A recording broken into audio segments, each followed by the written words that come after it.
il leur manque quelque chose. Il leur manque la procréation. Allez-y. Il leur manque la procréation. Il leur manque des enfants. Il leur manque ce fruit d'amour entre deux personnes qui s'aiment. Oui. C'est pourquoi on les met là au centre où la difficulté va naître et ils vont commencer à chercher des moyens pour avoir un enfant. Pour avoir un enfant. Ils réussissent finalement à avoir un enfant. Ils réussissent parce que la Providence ne peut pas les laisser dans cette situation, tout simplement parce que en réalité, toute récompense émane des actions que nous posons sur la terre.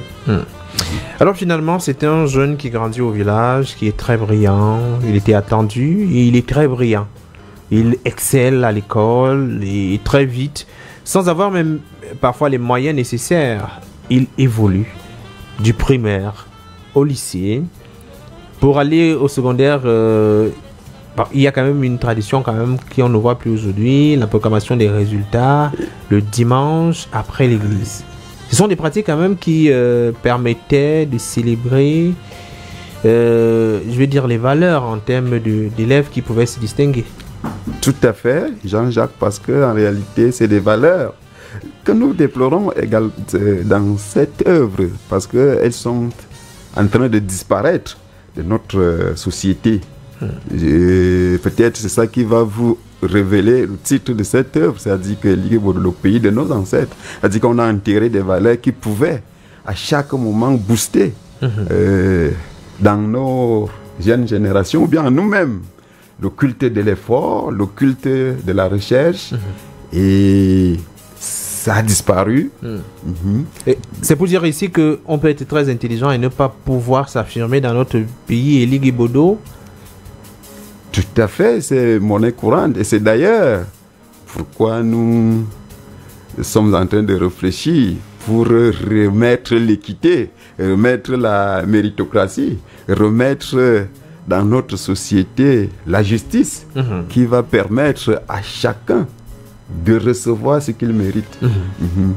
Alors, c'est monnaie courante de voir des jeunes performants, des esprits compétents qui ont un destin brisé. Il faut dire que c'est un livre très engagé, mais alors sur tous les points de vue, même au niveau de la famille, parce que vous prenez le prétexte du fils qui est très brillant, qui va vivre en ville, mais il vit sous la protection des tuteurs. Le premier décède parce que la société réclame beaucoup à ce dernier, il perd sa femme et tout de suite il devient solitaire, lui qui avait appris à vivre avec une demoiselle. Le suicide finalement, c'est la conséquence de la pression sociale. Tout à fait. Et beaucoup d'entre nos jeunes, nos frères, nos sœurs sont passés par cette situation. C'est pourquoi nous présentons cela ici. C'est la pression sociale, Jean-Jacques, parce qu'en réalité, lorsque on est celui-là qui se bat dans une famille, lorsqu'on est celui-là sur qui tout le monde compte, vous voyez, à son âge, il a déjà des charges. Il doit entretenir sa propre famille et Tama qui va vers lui, son petit frère, pour aller faire des études en ville. Chose qui n'était pas facile. Et mal lui en prenant. Et puis, comme si le malin ne venait pas seul, sa femme va quitter dans cet état, l'abandonner dans cet état de pauvreté, de misère. Pour aller chercher mieux ailleurs. Pour aller chercher mieux ailleurs. Oui. Les femmes. Les femmes. Donc, vous voyez, à ce niveau-là, ne sachant plus quoi faire, ne sachant plus où aller, où poser sa tête, il devient un sac de soucis, que dirais-je? Je dirais une cargaison de problèmes qui ne pouvaient pas supporter ça. Alors la famille, dans quelques cas, la famille parfois peut subvenir aux besoins, sinon on peut voler au secours. C'est le cas par exemple du jeune Etama. Lui, il est très intelligent, il perd son premier tuteur, il s'en va vers un autre tuteur. Heureusement, cette fois-là, pour un début, le tuteur se montre tout à fait attentionné, même comme l'histoire va finir mal à la fin. Oui. Aller vivre chez les gens. Il faut dire que c'est d'ailleurs des pratiques très régulières en Afrique. Il y a toujours quelqu'un qui va se poser là pour essayer de commencer à vous suivre. Mais à la fin, on ne sait pas ce qui gêne. Peut-être c'est la même pression, c'est-à-dire que on préfère son propre sang, comme on dit chez nous, et essayer de léser. À la fin, c'est lui qu'on a pensé aider, qu'on a pensé soutenir pour qu'il devienne quelque chose. Et Tam a vu la même situation, parce que après le décès de son premier tuteur, il va aller ailleurs. On va lui proposer à l'encadrer dans la ville de Moyong-Meze, la ville de Moyong-Meze, où la vie n'est pas aussi facile. Je me dis, c'est par ces difficultés que la situation va s'achever par ce que vous venez d'évoquer. Alors, Eligé-Bodo, le pays de nos ancêtres, est plutôt géré par Bibia. Lui ne laisse pas le pouvoir, il reste au sommet depuis des lustres, c'est décidément un roi. Dans le même pays, il y a la corruption, le favoritisme, le népotisme. Alors, le jeune Itama, qui lui, il est très brillant à l'école, arrive à l'université dans un environnement où il ne comprend pas pourquoi. Lui qui était brillant au niveau du secondaire n'arrive pas à valider ses unités d'enseignement, fait 6 ans pour obtenir une licence, après ses diplômes. Rester au pouvoir fait que les autres, par mimétisme, je dirais, doivent l'imiter, et c'est pourquoi la même loi va se répéter dans la société, au point où chacun ne voudrait personne pas ne veut laisser les choses. Alors finalement, parce qu'il n'y a pas de, finalement, il n'y a pas d'issue. Ayant fait l'école ou pas du tout, on se retrouve tous dans la série D, c'est-à-dire débrouillardise. Chacun cherche un peu sa voie. Effectivement, c'est pourquoi vous allez voir, ils se retrouvent là. Des fois, ils n'ont rien à faire. Des fois, ils doivent aller se débrouiller dans les petits chantiers. Quand il n'y a pas le petit job, ils se retrouvent dans le Parlement, comme vous venez de dire tout à l'heure, pour partager sujet et sujet. Oui, pour parler de tout et de rien. Oui, simplement parce qu'il y a l'oisiveté. Il y a l'oisiveté, il y a la passivité, il y a le chômage, il faut le dire comme ça. Alors, là, vous prenez le prétexte de ce roman pour présenter la situation globalement des enseignants d'Eligé-Bodo. Si Tam a été très brillant, il arrive dans un environnement où malgré que vous excelliez, vous devez toucher un salaire assez, du moins pas convenable du tout, mais vous devez continuer à vous donner à fond. Ces promoteurs d'établissements privés n'ont qu'un seul intérêt, se renflouer les poches, laissant le personnel enseignant totalement au dépourvu. Une situation qu'on décrit dans l'œuvre, parce qu'en réalité, vous allez voir le personnel privé, les patrons, les patrons du privé qui, n'est-ce pas,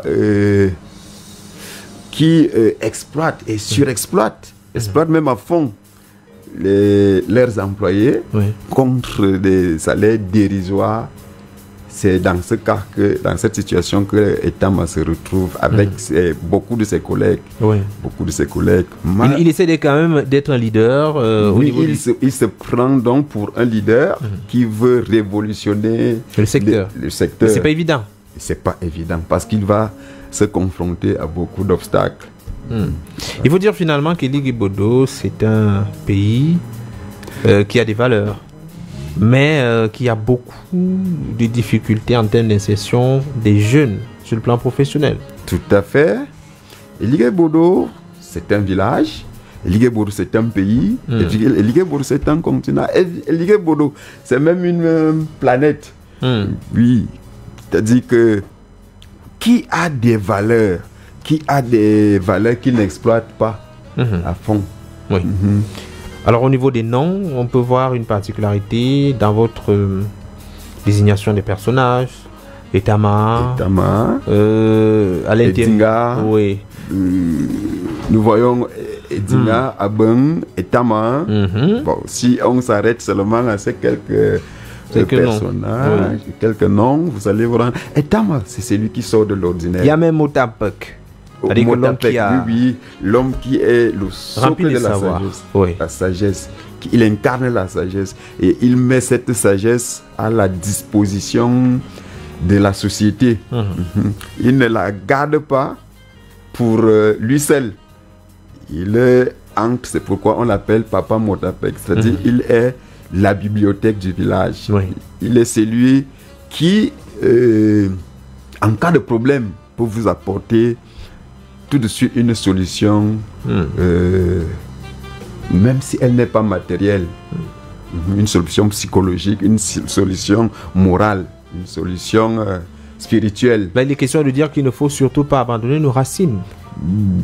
Effectivement. Oui, c'est-à-dire qu'il faut toujours s'y accrocher. Et c'est ça qui nous manque aujourd'hui dans notre société. Une société que vous présentez comme étant un peu à la renverse ou à la ramasse. Tout est inversé, les enfants sont devenus les patrons des parents, ils décident de ce qu'ils souhaitent avoir et les parents exécutent. Les femmes tentent, du moins une femme est l'égale de son mari. Beaucoup d'éléments de la nature sont bouleversés et transformés. Peut-être c'est pour cette raison que la société va à la dérive. À la dérive, effectivement, parce que vous allez voir dans la société de Liguebodo que nous peignons ici, des enfants qui donnent des ordres, comme vous l'avez dit tout à l'heure, des enfants qui n'ont pas de devoirs, ou alors qui en ont, mais qui les oublient pour mettre en avant les droits. Une situation qui ne nous permet pas d'éduquer mieux nos enfants. La femme aussi remplace l'homme, alors que la société, ou alors mieux la nature, a donné à chacun d'entre nous la nature a bien fait ses choses. Chacun a sa place. Chacun a son rôle. Parce que les rôles que nous portons sont même d'abord naturels. Alors, Liguebodo, le pays de nos ancêtres, un roman qui a été publié en 2022. Alors, à qui est adressé précisément le livre? Quelles sont les attentes notamment de l'auteur que vous êtes? Oui, le livre est adressé à notre société d'aujourd'hui, c'est-à-dire aux politiques qui doivent prendre d'abord aux politiques qui ont une grande partie de responsabilité pour prendre en main, n'est-ce pas, la société qu'ils conduisent. Et de l'autre côté, nous voyons que la société elle-même, les individus qui doivent accepter de revenir, par exemple, aux sources et de savoir que on ne peut pas s'affirmer sans modèle, sans valeur. Donc, le livre est d'un grand intérêt culturel, sociologique et politique. Alors, forcément, lorsqu'on a écrit ce livre, on a des attentes.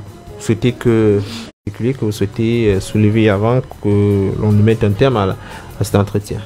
Jean-Jacques, merci déjà pour ce grand travail que vous faites pour la promotion des jeunes auteurs, pour la promotion de la littérature africaine, et camerounaise en particulier. Vous avez tout dit, hein? Même si il est vrai que des éléments, on peut en avoir encore, c'est-à-dire les différents thèmes que nous développons ici, comme la pauvreté, le chômage, comme on a parcouru un peu, les injustices, la corruption et autres. La méchanceté, tout à fait, la méchanceté, la misère, il y en a une panoplie. Que les auditeurs vont retrouver directement en lisant le livre Liguebodo, le pays de nos ancêtres. Les Onga, merci d'être passé à la radio. Merci, c'est moi qui vous dis merci et pour ce baptême de feu, et j'espère que très prochainement je serai des vôtres. Certainement, certainement.